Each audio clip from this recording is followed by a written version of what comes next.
You ask Tiger to solve. This deals with linear equations with one unknown.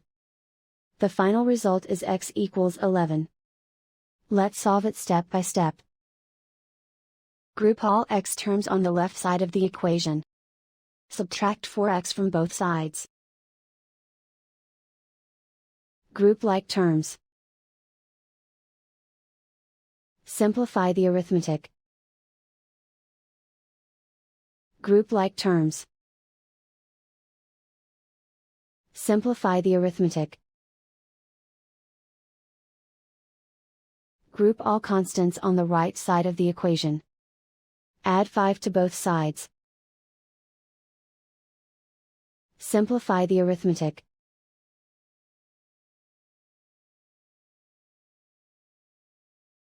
Isolate the x. Divide both sides by -3. Cancel out the negatives. Simplify the fraction. Cancel out the negatives.